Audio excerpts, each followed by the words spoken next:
Good afternoon, friends. How are y'all? Welcome. Thank you for joining me today. So much has happened since we last met and had this conversation, but it still felt relevant and important to come together and talk about how we're processing, how we are doing in the midst of two pandemics, right? Both COVID-19 and anti Black racism. And what does it mean for us to be trying to live and work and be human beings um, in the middle of all of this? So, before we jump in, I want to introduce myself and give you both an opportunity to introduce yourselves. My name is Jazmin Pichardo. My pronouns are she, her, hers. I'm Assistant Director of Diversity Training and Education in the Office of Diversity and Inclusion. Um, and my like introduction question for all of us is just how are you feeling in your bodies? Um, and being really mindful of my body has been a way that I check in with myself because definitely when this process started, I was not. And I definitely felt my body responding to me and letting me know that we were not okay. So, how I'm feeling in my body today is relaxed, tension free. And it's a very different feeling from where I was 3 months ago when we started working from home because of COVID-19 and the work from home order. And so I invite y'all to take it and introduce yourselves. My next. Yeah, sure. Okay. So I am Tynesha McCullers. I use she, her, hers pronouns. I am a resident director at the University of Maryland, have been in this role for 3 years now. Can't believe I'm going into my fourth year. What? How I am feeling in my body. I feel a lot of tension within myself, particularly like between my chest and my stomach. Um, Mm. every day, I think with every piece of news and every task, I kind of like I feel my body like it's another thing that I'm holding in me. So I think there's a lot of tension within me because I am holding so much within me. Mm. And it doesn't feel like I can put stuff out because as I am pushing stuff out, more stuff comes in. So yeah, that's kind of, I, yeah, that's where my body is. Thank you. You saying that back when I was really struggling with working from home and everything, it makes me think of a question that kept playing in my head about like, how do you release what keeps pouring in? Mm-hmm. Um, and it's still a question that I'm mulling over and trying to figure out, like knowing that my body physically is in a different place than where it was, but that there are still those moments of feeling like I gotta let go, I gotta release this so that I can keep moving. Yeah. Hi, my name is Ben Parks. My pronouns are he, him, his. I work on campus here at the University of Maryland with the College Park Scholars Living Learning Program.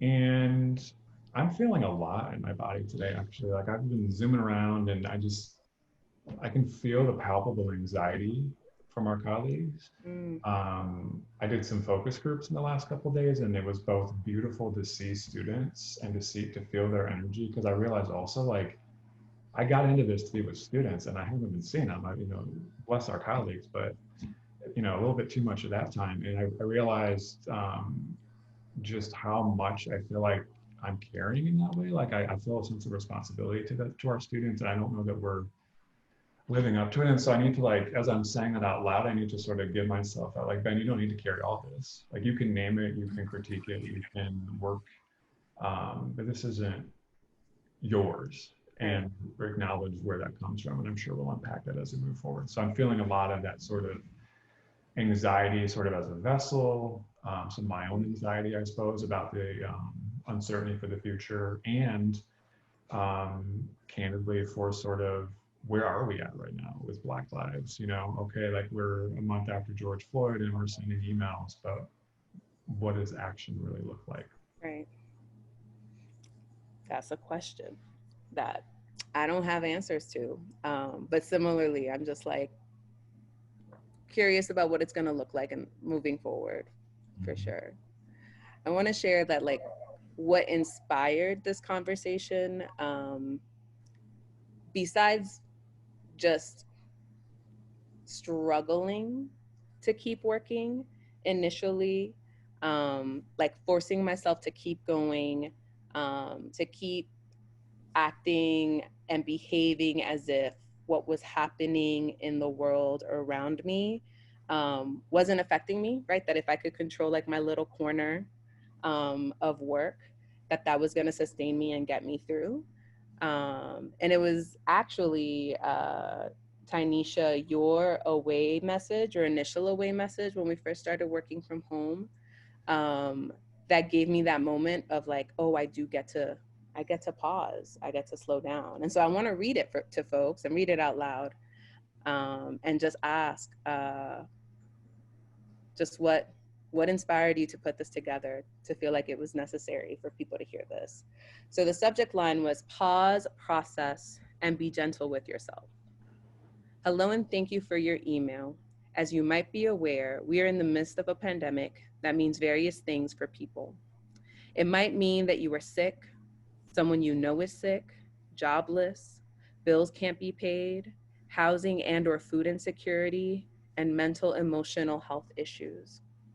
I recognize that maintaining pre-COVID-19 productivity right now isn't a fair ask or expectation.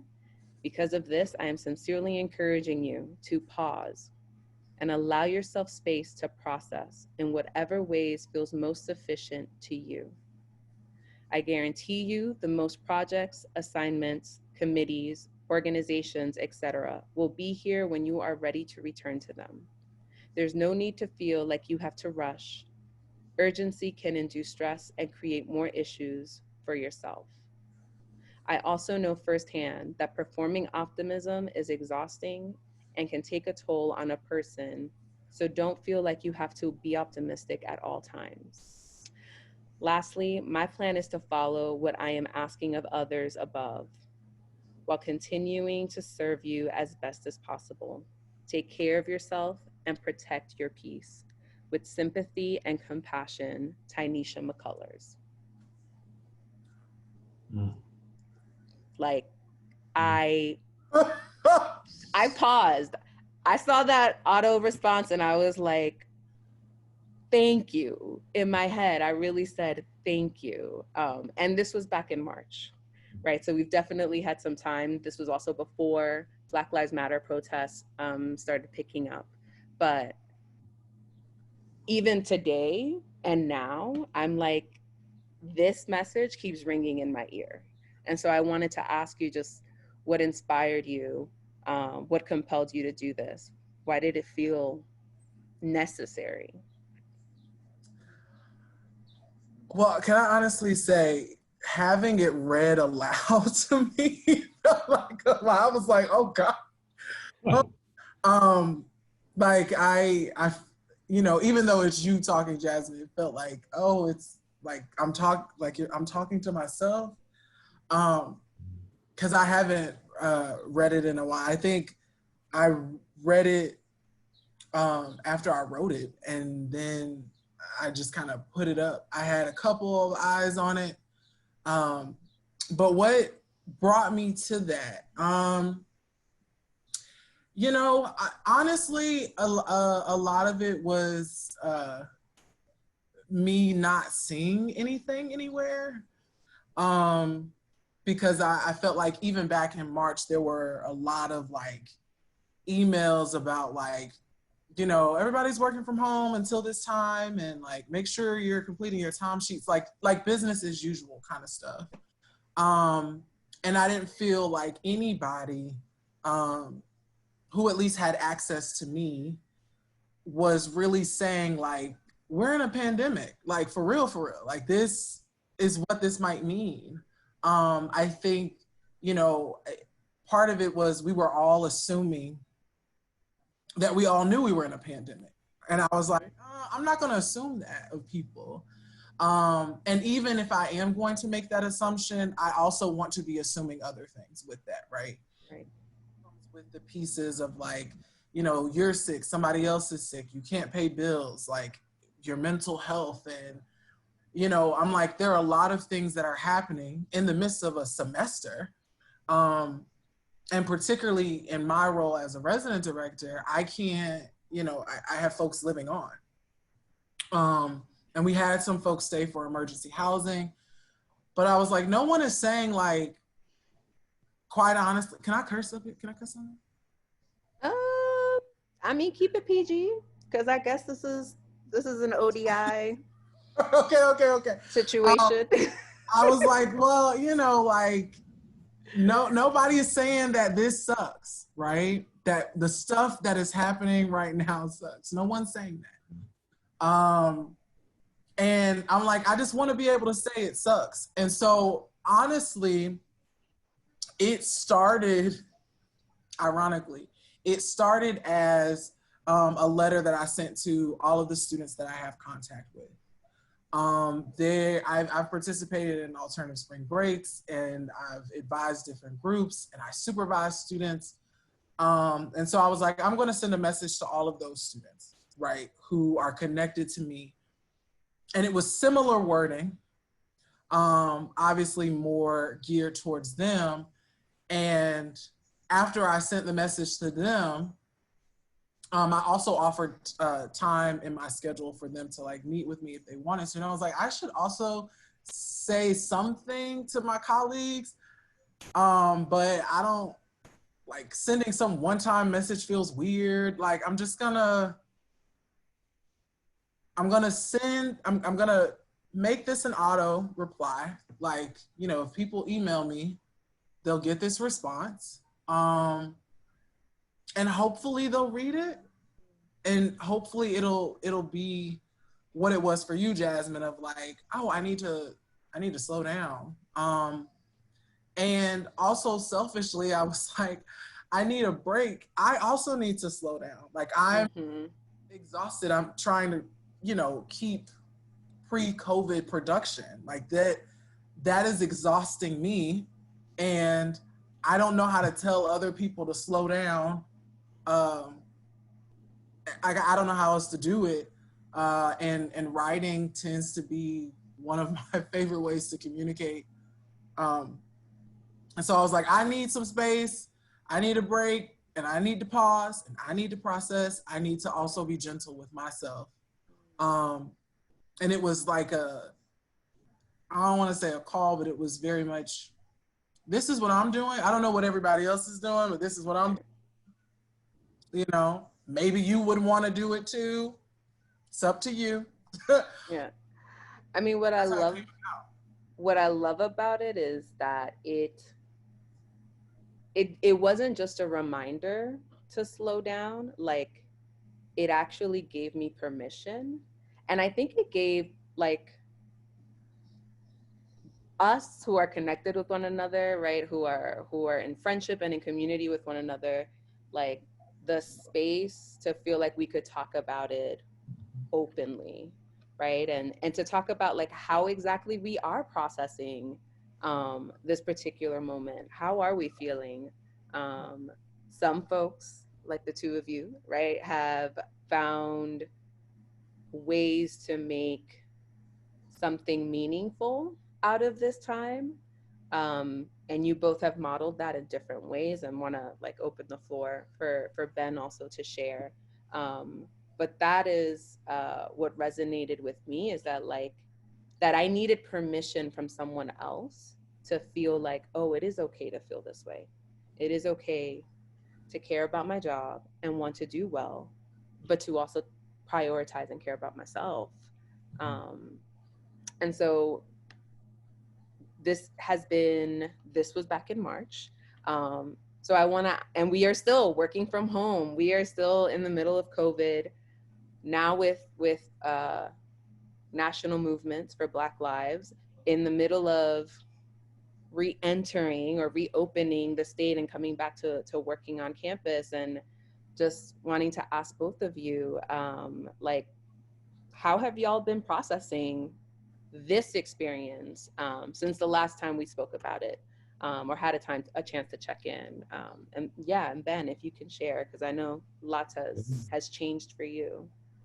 Well, first, before we do, Jasmine, I want to acknowledge, like, as kind of amplifying what you're saying, is to say to Tynesha, like, how grateful I am for that message. I mean, and you're right. Like, it's funny you're having that response as the person who wrote it to hear it out loud, but there is something so powerful about how you wrote that in, as Jasmine said, sort of the invitation. Like, I felt seen in that message, right? Like, oh, okay, like, I do need to slow down here, and I'm just grateful for that. And I also, and I've told you this before, but I think something so simple and yet powerful about an away message, right? Like, in some ways, you're doing the work just by using an away message, and I think that's an invitation for all of us to consider in a lot of different ways, which maybe we'll get to later too.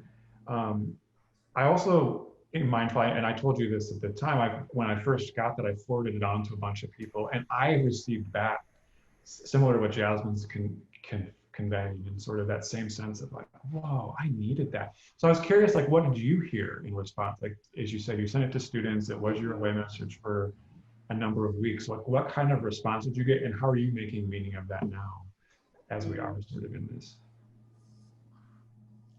Honestly, I didn't. I think one of the first things I realized was that people don't. I didn't know people actually read away messages.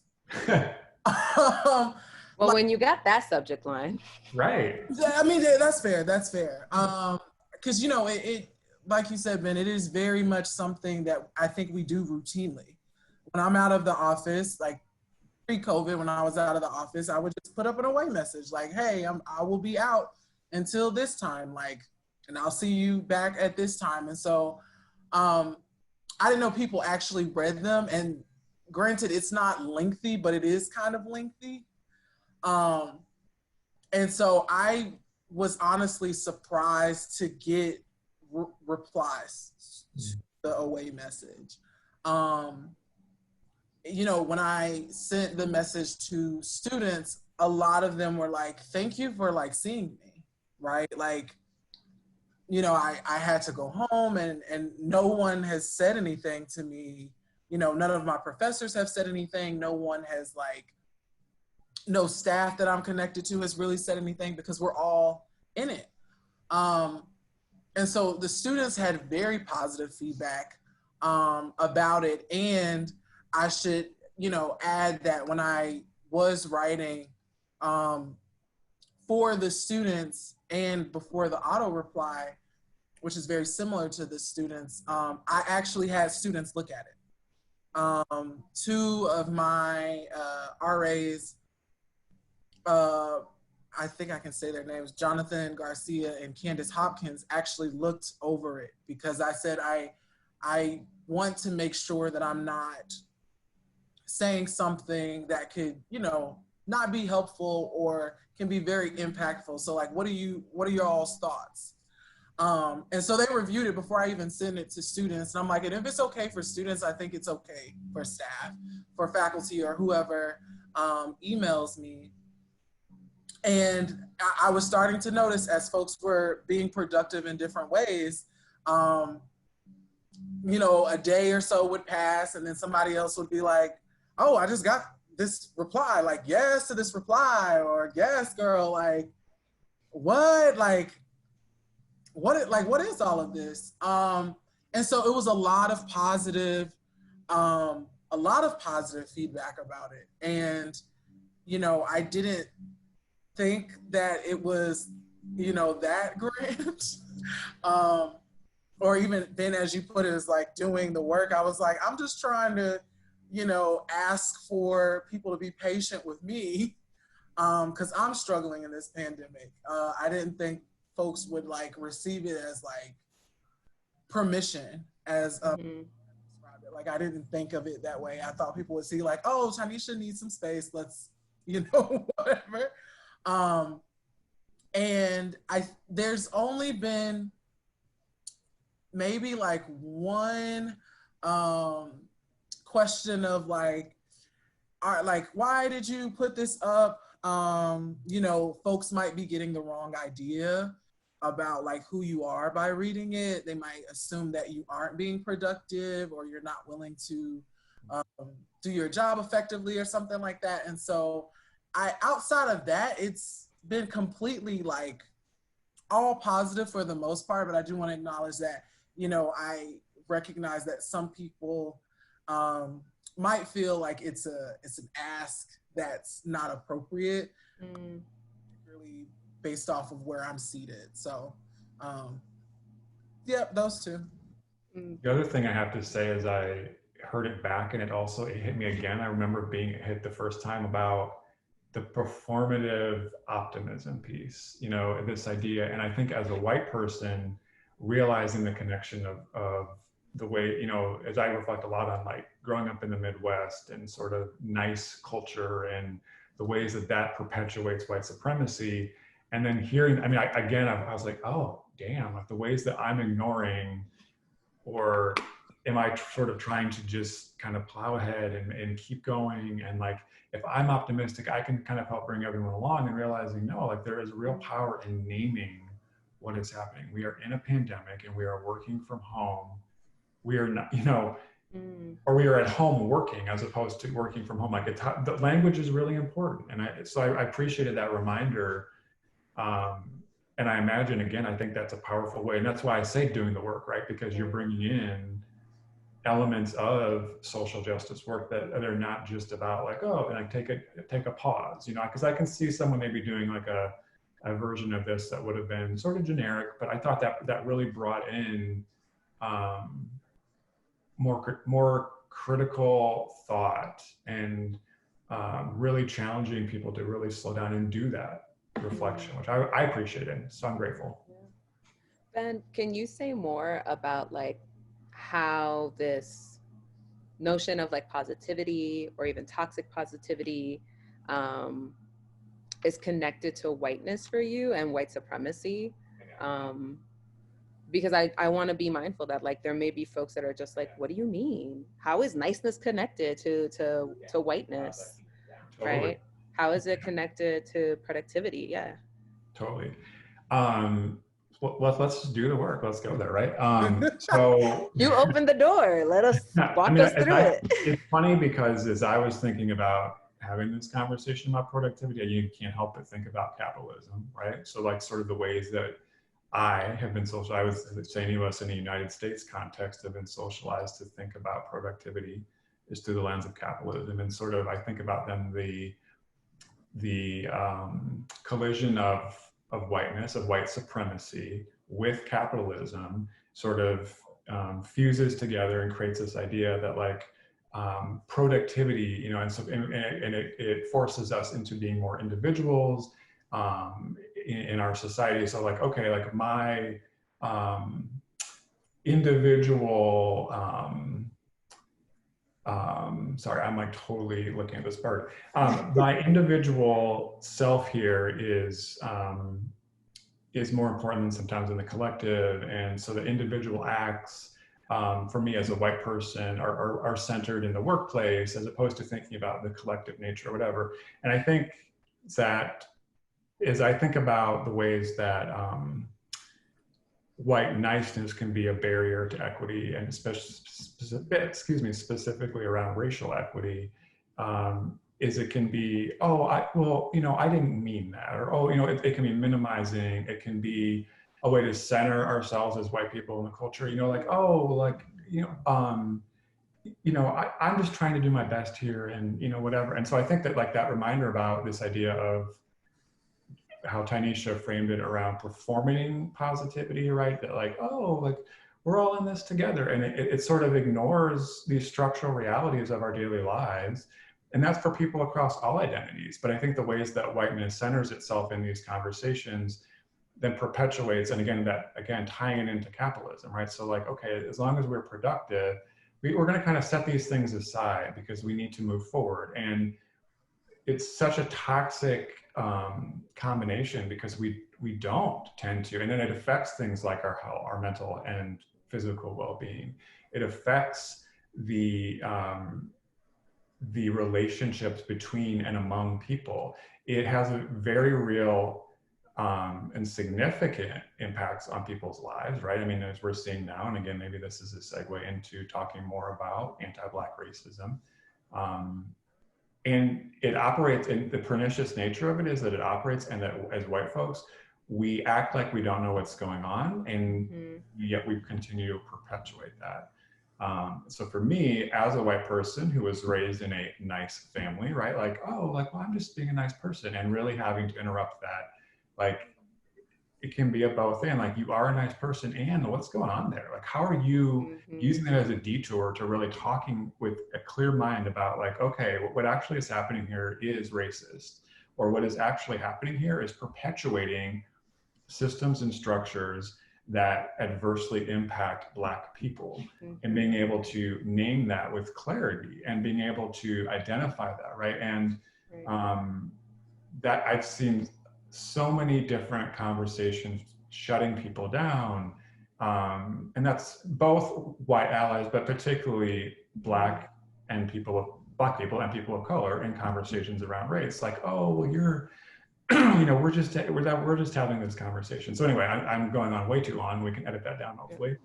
Um, but I mean, and I'm in process on that. I'm not going to lie, right? So I think that's part of why I was naming it from Tanisha Mm-hmm. was, damn, like that's a great reminder for me, the ways that, like, how do I perpetuate that? Like, I like to think, oh, like I'm showing up and being a kind person, but that kindness is and can be a detour. Right. And so naming it and explicitly naming it to white people, and for us to think about, and Mm-hmm. to be in community with each other, holding each other accountable. Like, what are the ways that we're Yeah. avoiding tough conversations, and avoiding, frankly, clarity around racial equity Right. by not acknowledging the ways that niceness derails us, Mm. is a lot, right? Yeah.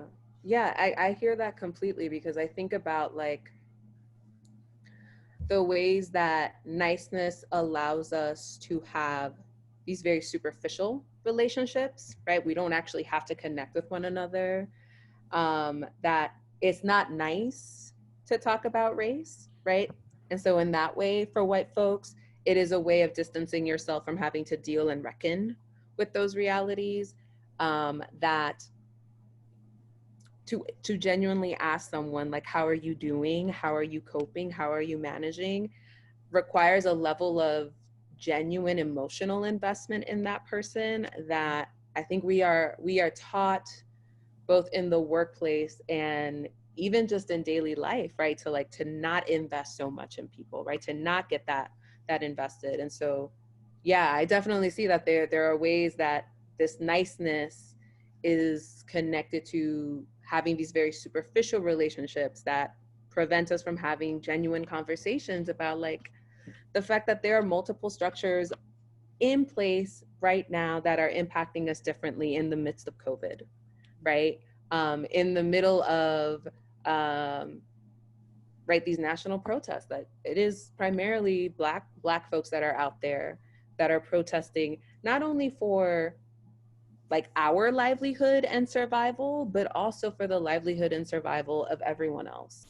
Um, and that if we're being nice and we're doing these check-ins like how are you doing, we don't actually create space to have that conversation, right? And then we don't create opportunities for us to really reflect and think about how are we complicit, how is not talking about the fact that everyone is struggling and pretending that we should just keep moving forward, a part of the problem, a part of the ways that we end up silencing folks, right? The number of folks who I know who are showing up to Zoom meetings, keeping it together, and trying to show up as professionally as possible from home, and then off of their Zoom meetings are falling apart because I was one of them as well.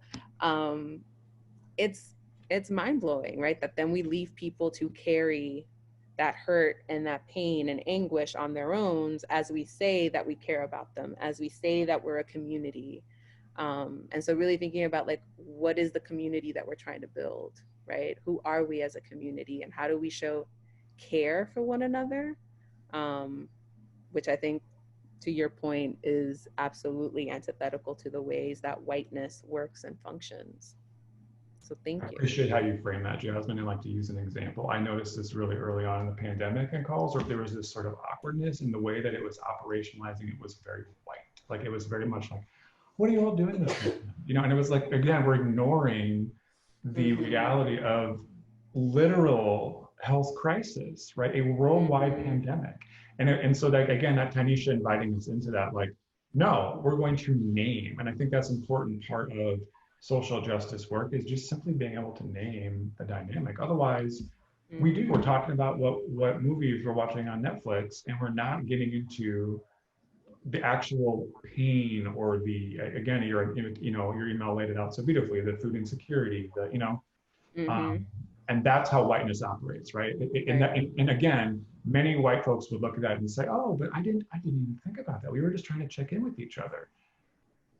But that's, again, centering whiteness and centering white supremacy culture. And this makes me think about like, how do we, or how are we, right, currently navigating this tension, right, of like, at the end of the day, I can theorize and intellectualize all day long about the ways that my body and my labor is being exploited because I'm being asked to keep doing and producing, while at the same time the reality is that like I also have to work because I'm trying to keep a roof over my head, I'm trying to feed myself, I'm trying to provide for family members, and so how are you both, right, navigating that tension of I need to slow down to take care of myself while also still, being a responsible and employable employee? Because those things are real, right? Like we can theorize all day long and be indignant about the ways that capitalism is exploiting us, and like we still got to eat.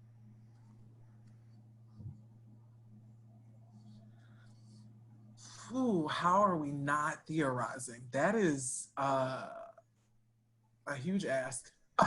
But we are living it, right? But we are living true. it. Absolutely. How are we balancing that? I think for me, in regards particularly to my mental health and having learned some of the skills that I have or coping mechanisms prior to this pandemic have been very useful to me. And it's literally having to, one, say like, you can go and take a nap, you can slow down, like you can turn your camera off. You can, play with Hershey for a little bit before the next call or something like that. Hershey's my dog, I should say. And that's been a part of my slowing down. And it's definitely been trial and error, because sometimes it's like, turning my camera off isn't enough, or playing with Hershey isn't enough. And sometimes I go to sleep, taking my little nap, and I wake up still like out of it because we're still in a pandemic. And so it's been a very hard balance, Jazmin, like dealing with the tension of, I do have a job to do. And one of the things that I told myself very early on, because I know that a lot of our worth is tied to capitalism. It is tied to being productive. And literally just having to look at myself and be like, you are more than what you can do. Particularly what you can do for other people. In my role, like you are more than what you can do. And you deserve more than just being put out as somebody who can do something for other folks, right? And also looking at, having to reflect on what have the last 3 years, particularly at UMD, been like for me, as somebody who's you know, as we talk about self-care, somebody who has worked 60 some hours a week, multiple weeks, right? Somebody who's on call for incidents where there's suicide ideation or even attempts, like somebody who has not gone to sleep many times. And in some ways, I'm like, actually, you've earned the right to be able to say, like, I have to slow down. Because I've actually, if we count all the hours that I've worked over the last few years that have been over, you know, the typical 40-hour week, then I think that makes up for the last month or so where I've kind of slowed down the productivity. Um, because I'm still getting paid the same thing, right? Like I'm still getting, you know, the same salary, and I want to name like also trying to take care of my family and different expenses there, recognizing like, you know, not necessarily doing a to-do list, but one of my ways of taking care of myself has been, all right, today if you can send this email, just get this email out before lunch, or get this email out by the end of the day, or complete this task by Wednesday. Um, so that one, I'm holding myself to something, and you know, we love to be able to check things off because we feel like we've accomplished something. And so part of the balance is like, if my role has given me a hard deadline for something, I'm gonna do a little bit of this today, a little bit of it tomorrow, a little bit of it on, you know, like, and keep that going, in order to stay productive and make sure that I'm not risking, you know, my livelihood and the livelihood of the folks that I love and take care of. So it's literally been, what are the things that I can do to take care of myself, but also, am I making things up in my mind about what people expect about, like, from me? Like, I'm assuming I have to hurry up and respond to this email, right? I don't necessarily have to, but even with the 24-hour rule, you know, the rules that aren't really written, but we all know, like, you have 24 hours to respond to stuff. It's like, yes. And am I also holding myself to a higher standard than what people are expecting of me and having to kind of tease that apart?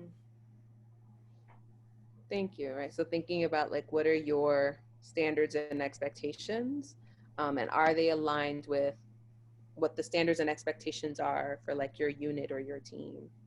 Yeah. So before I respond to that, I do want to lift up a Black woman who is the author of, I think it's called I'm Still Here, Black Dignity in a White World, or with Whiteness, something. It's Austin Channing Brown. Mm-hmm. Encourage folks to check her work out. And if you're sort of, you should buy the book. And you can also, I think she's on Brené's podcast this, or within the last couple of weeks, and that's an accessible interview. And she talks about specifically about niceness, and the ways that that operates. And I thought that was a helpful conversation, maybe for some white folks. Wow. The theorizing piece, yes, Tanisha. Um, I'm, I guess I'm left thinking a lot about what does recovery look like, right? Like, I mean, I remember being in grad school and reading about burnout, you know, and I was working in resident life and thinking like, okay, you know, like as Tanisha's just saying, like the 60 hours on call, and you feel it in your body, to bring us full circle, Jazmin, to your initial question, um, and realizing the ways that this productivity propaganda sort of encourages us to push forward and power through or whatever, and then realizing like we are feeling in our body, we ignore that. And then I think what I realized over the last few months is just like I need to build in time for recovery, and that's both mental and physical, right? So that's between all these dang meetings online. It is a different level of exhaustion that I experience. I also, I'm going to go back to something I said earlier. I got into this profession to work with students, and not seeing students has also taken a toll on me. And realizing that, right? Like, how are there opportunities and ways that I can create more space to support them virtually, that's a lot. That's hard. How are we making meaning and processing all of this, right? When, you know, as we were all saying at the outset, this all feels like a heck of a lot. And I feel like, oh, I need to get this email off. And it's so, the discord between sort of, right? Like, we are literally living through a once in a century pandemic. We're on a, centuries coming reckoning around race in this country. And yet I need to worry about getting off this document by 5. And it's, how do you hold that? I don't know the answer to that. Um, and sometimes I think part of the way, and one of the ways I try to do that is through joy and through humor and through sort of, Tanisha, someone that I look to for that, right? Like, we got to laugh, because what else can we do at some point? Like, this is a lot. And I'm not gonna, I need to be candid. I mean, I feel like I say recovery, I don't even know what that means half the time, right? Like, okay, like I built in that extra 15 minutes so I can just stand up and like take a deep breath, but then I'm plowing right back into it. What does that mean? Like, okay, I went for a walk, great. I'm still exhausted. And then how am I caring for people around me who are also impacted significantly by these multiple pandemics? It's just a lot. And again, I think it goes back to being able to acknowledge and to name it, but then also recognizing that even if we name it, that's not enough, right? So what are we actually doing then in organizations and then within systems and structures to look at the incentives, right? Like, how is this stuff rewarded? I mean, I felt like we were sort of like, I was going to say, I guess, thrown into this sort of remote environment, but then are all of the cultural ways that we operate still operational? I feel like a lot of people are clinging to that, right? Because they're looking for any sort of certainty or any kind of stability. And the reality is that's not operational. And that's why, again, I so appreciated Tanisha's framing. Like, take a deep breath, y'all. That stuff is no longer operational, but yet people are clinging to it. So how do we engage in a world where, to me, it's like, no, I'm sorry. Like, the same old rules don't apply, but yet we have colleagues and friends who are still holding to that. So how do we hold those? How do we acknowledge that? But then also we're still being impacted by it, right? So it's not enough to name it. It's enough, I think, we have to continue to push, and we have to model, but even modeling doesn't feel like enough, right? Like, okay, like as I'm saying out loud, like Tanisha did an amazing thing modeling that, but like, how do we change systems and structures around this stuff within a constantly dynamic situation where things are changing every day? Absolutely. And you, and actually both of you, right? Like, it sounds like part of how we navigate this, like in really like embodied ways, are to care for our bodies, um, while holding that like there's still a system and structure in place that we also want to try to transform, and in the now, like what we have is caring for our bodies. And um, the start of this pandemic was terrible for me. Like, I was in tears, I was depressed, but still like putting in maybe even more than 8 hours a day because I didn't know what else to do. And then, and you all sharing this, it made me think of something that Carlton said to me. And Carlton's our director for diversity training and education. Um, that's a quote by Susan L. Taylor, who was the editor in chief at Essence back in the 90s. And he literally said to me, he was just like, you have to give to yourself before you give yourself away. And I was just like in tears as he said that, because I was like, that is so sitting with me right now. And that is so much of what I hear both of you saying, right? That like in the middle of all of this, we still also have to carve time for ourselves, right? And to set some boundaries around like, maybe this email doesn't get answered in 24 hours. Maybe it gets answered in 48, right? Or whatever that period is. And so I wanted to offer that as something that like resonated with me so deeply that I literally put it on my wall. And whenever I have like those moments of anxiety of like, oh, I need to keep producing, I remind myself that like I do enough, I give enough, and I get to give to myself as well. So I wanted to like uplift that because that's what I heard and what you both were sharing. Um, and it also makes me think about like it sounds like these conversations for you both are happening maybe in isolation, but I wanted to ask like we're working from home, but we are part of teams, we are part of units, right? Like how have you all engaged this conversation on self-care and productivity and what is happening around us like with your teams? Has it felt like there has been space for that? Yeah. Ooh. I don't know what that means. No, I mean, it's a question I haven't even thought, like, I'm like, how has this, what has it looked like? I think what's, so, fascinating about working at home is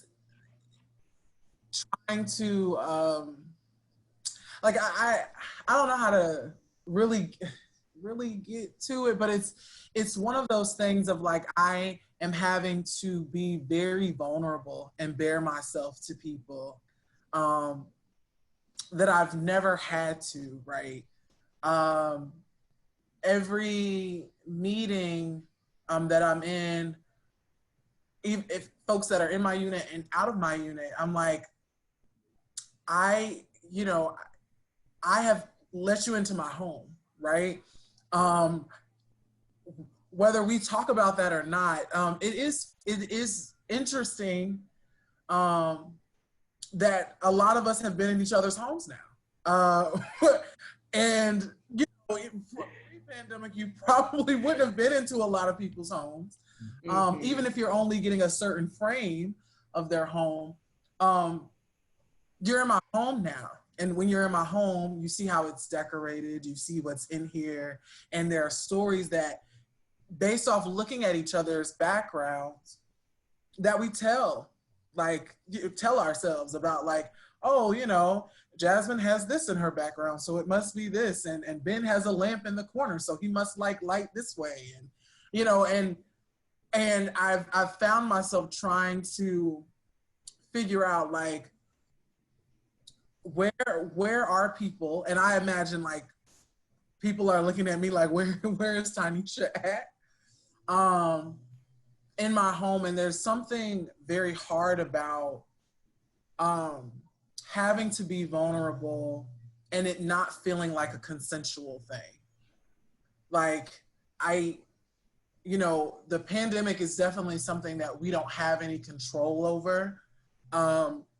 But I've spoken with colleagues at different institutions, and one of the things that I've heard, even in the beginning, where a lot of upper level staff or administrators were very much like, you need to have your camera on while we're in these meetings.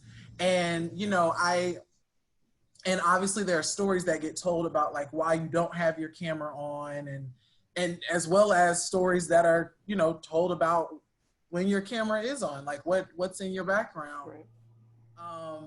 And so I think what's, you know, to your question about like, how have I had these conversations within my unit, I'm like, I had to get very comfortable quickly with like, y'all seeing my house and my clothes on the floor, or, you know, my dog who wants me to keep like petting and paying attention to her, and she wants me to engage her and not the screen. Like it's strange because I prior to the pandemic, I think we all, I will say, I assumed that people live their lives, but they just live them out of my purview, right?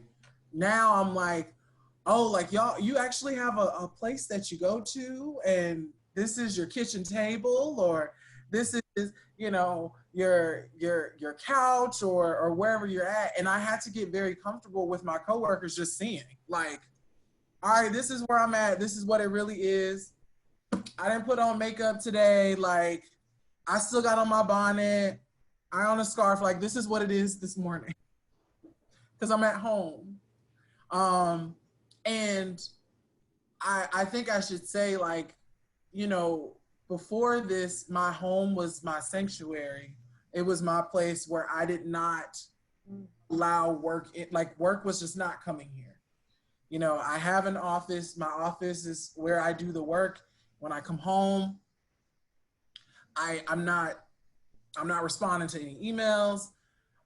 I'm barely responding to, like text messages or things like that so I worked very hard for this to become my safe place, if you will. And trying to explain that to people of like, I whenever I turn on my camera, whenever we're in a meeting, I don't have another word, but I'm going to say violated. Like, I kind of feel like I don't have a say. I haven't give consent for you to be looking at my life, because you're looking at my life now. You're not looking at me in a building on campus, in an office space, in a meeting. You're not, because we perform, right? We've been performing for a long time. And I'm like, now I don't get to perform, but it's also like weird because I didn't have like any like shift into not performing. It's just like, well, I liked it better when, you didn't know what color my walls were painted, right? Or I liked it better when I could actually write down something and Hershey not be like at my knee or something, pulling on me to pay attention to her. And, as far as like having conversations, I think I've tried different ways. I'm a trial and error woman. I will try to say it a different way. I'll try to do it a different way, until I can like get people on board. But I think what we've been talking about in regards to capitalism and productivity and people wanting to, Jazmin, I think you said, cling to like certainty, right? Like, I can control this. And so when I've tried to bring it up, oftentimes I'm met with, yes, I totally agree. And we still have work to do, right? Like, it's like a, but not a yes and. Or maybe it is a yes and, right? Like, still have work to do, but it's like almost like cognitive dissonance, of folks being like, I am very tired, I'm exhausted, I don't have the answers, and I'm frustrated with the state of the world, but I'm still going to keep producing because my production means something for me right now. Like, when all else is failing around me, my production is all that I have. And so I've been met with, yeah, I agree with you. I think you need to take your time. And I also want to take time, but I'm not going to do it. Like resistance, right? So yeah, it's been a lot of those things. The piece about the home, though, Tanisha, I mean, that is so much, and thank you for offering that. I mean, I think that gives us all a lot to think about. And then it makes me think a lot about power, right? And Jazmin, you've been someone in my life that's been really good at always helping me to reframe things and be thinking about power. And the power that I have as a cisgender white man in spaces. And so earlier I was talking about modeling, naming, and I think I was minimizing those. Maybe as I'm processing this, I'm wondering if maybe those actually are helpful things for folks to be doing, because maybe the three of us are having some of these conversations and checking in with people, but I'm not sure that everyone is every day, right? So like, literally just naming, we are in a pandemic, while I feel like that's sort of the least we can do, maybe that is an act of resistance in some offices, right? So I don't want to trivialize that as I'm thinking about it. One thing I think that's been helpful is a document that our colleague Neela Wilson put together it's kind of circulated at least on the UMD campus around these ideas of like COVID-19 working principles. The number one is you are not working from home. You are at your home during a crisis trying to work. Number two, your personal, physical, mental, and emotional health is far more important than anything else right now.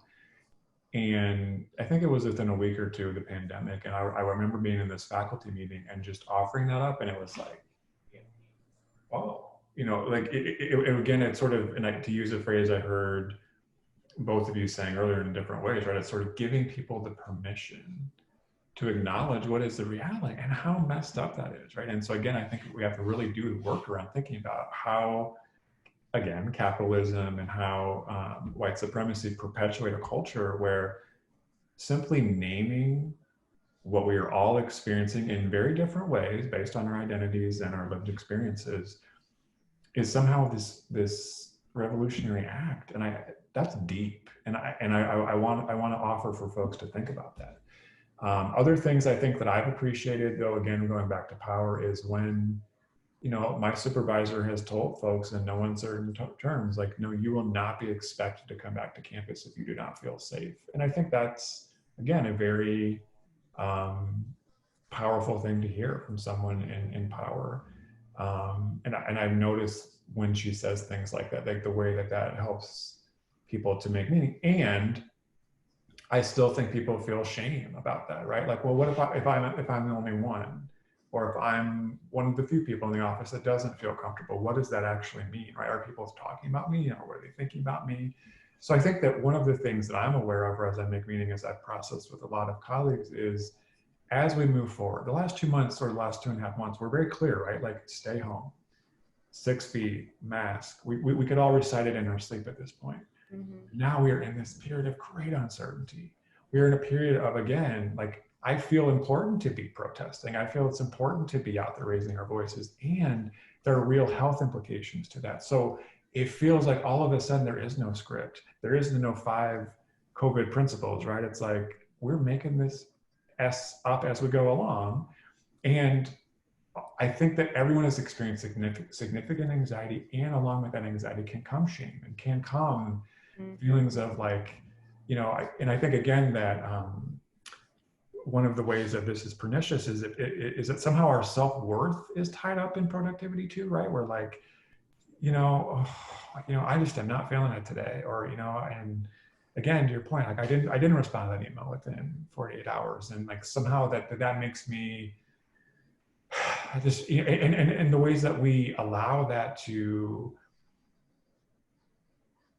affect our view of self and of the way that others view us is really, really sad and powerful and deep, and a lot to sit with, I think. And another thing in closing, I would say I would offer as I think about this is, we're talking a lot about our colleagues. Again, we work with students, we all value students. There's significant, think about how they are. Tanisha, you were offering, I know you reached out to students to get their input, but like, they're all working through this too, right? So how are we creating space? Because I feel like we're kind of going through like a slow motion mental health crisis in this country as well, for a variety of reasons, and all of these pandemics, which has just been exacerbated pre-existing inequities that were already in our system. So deep breath, right? Like kind of like right. Being in our space, and like, how can we hold these spaces for each other? How can we be allowing ourselves space for recovery and operate within systems where we know pay cuts are coming, we know furloughs are coming? How the heck are we supposed to continue to maintain that sort of productivity when a lot of what I think our productivity should be measured by is the way that we are holding space for each other, and the way that we are naming these dynamics? It's less about the programs we've always done, the trainings that we've always offered. It's about things like what we're doing right here, holding space, allowing folks the opportunity to make meaning of this dynamic and just completely, I have no words. Just everything that's happening for us right now. And so I think creating those spaces it's like reframing our productivity, right? Like, okay, no, we're not doing that any longer. We gotta reframe. Absolutely. And And also, so go for it. Go for it. I was gonna say, looking, Ben, you brought up students and how important they are to this process. Um, One of the things that I did kind of just like out of, this is a hard time. Um, I I created a trivia night for all UMD student staff who were working in DRL. So like all of them, where it was a trivia night, and I got questions from other resident directors, all based around like if you were at a trivia night at a restaurant or something like that. So it was pop culture, all of those things. And I called the trivia night, I Hate It Here.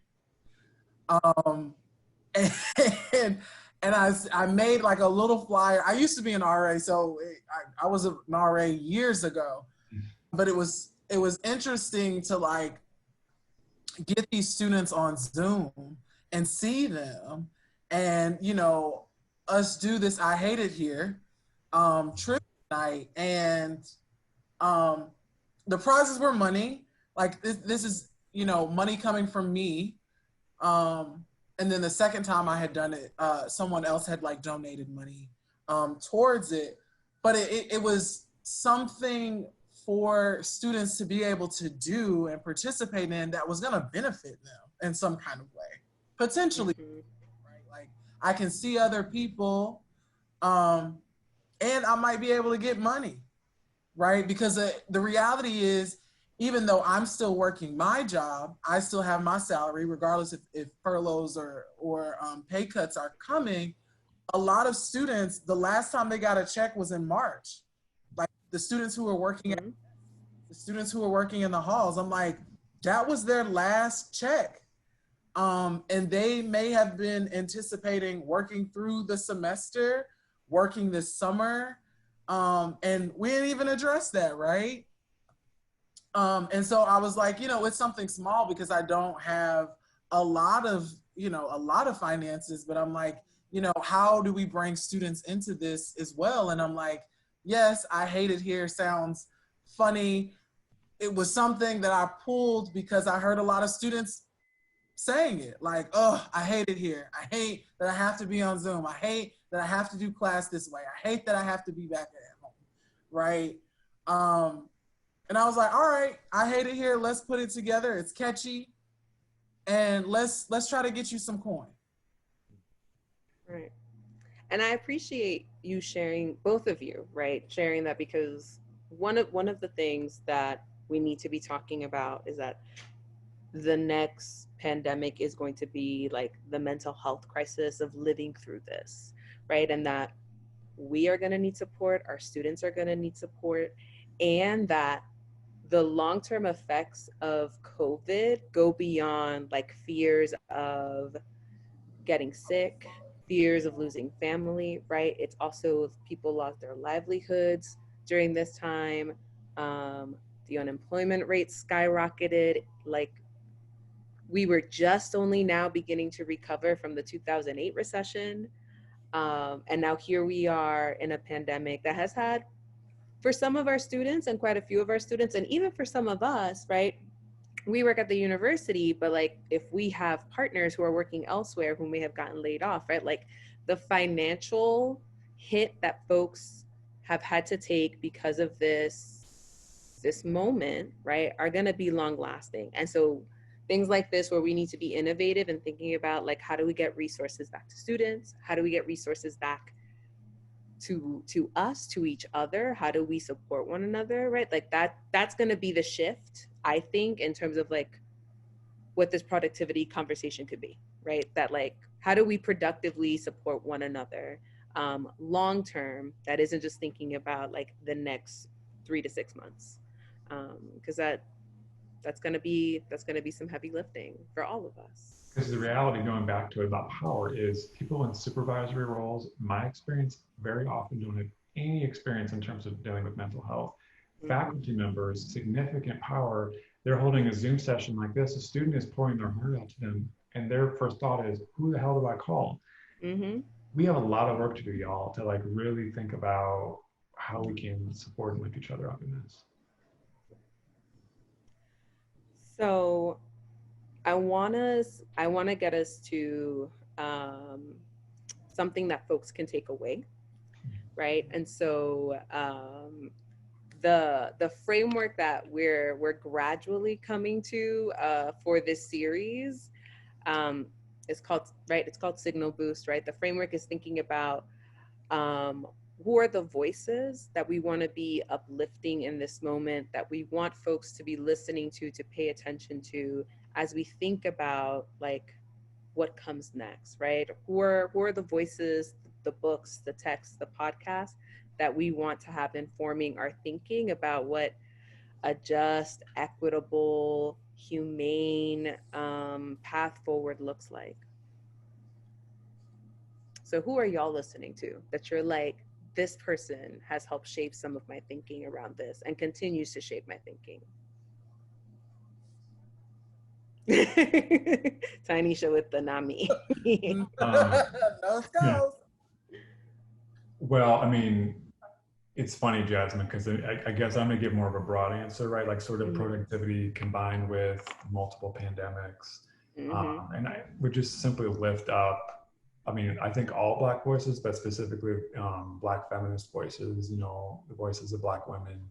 You know, I mentioned earlier Austin Channing Brown again, check her out. I think seeking out those folks, because what I see, you know, you look at those bestseller lists right now, whatever, it's a lot of white folks, a lot of white women selling books to help white people sort of think about how to think about it. You know, no, I need folks to, I think folks need to read Black women. It would be one thing that I would offer as a suggestion. There's a lot of great podcasts out there in that realm as well.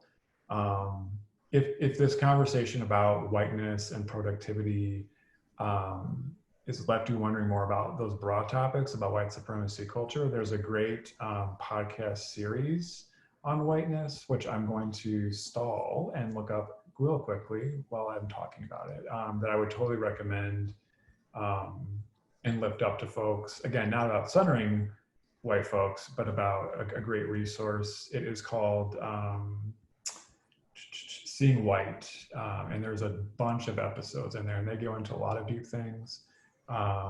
Everything about like how do we become, or how do we come to be called white people, you know, and really learning history and unlearning so much, I think, is what I would lift up, and recognizing that um, in my experience, so much of what I've learned about myself has been in community um, with Black folks and being seen and being called in that way. And so I would encourage white folks going to be watching this to do that work and to lean into it. And again, don't just go to like the Fortune or the Business Insider article on productivity. Like, be critical consumers of information, right? Like, if you're talking about productivity, think about this the lens you're looking at it through. So, okay, like, oh, this is an article that's coming from, you know, a Black woman writing about this issue and coming from a critical perspective. Think about the information you're consuming, and don't just go to maybe the hot click article on social media, right? Um, I think that so often our culture is that way, like, oh, the headline looks good. And then when you actually drill into it, there's not much there. So I think doing actual substantive work and uplifting Black women would be my recommendation. Thank you. Thank you.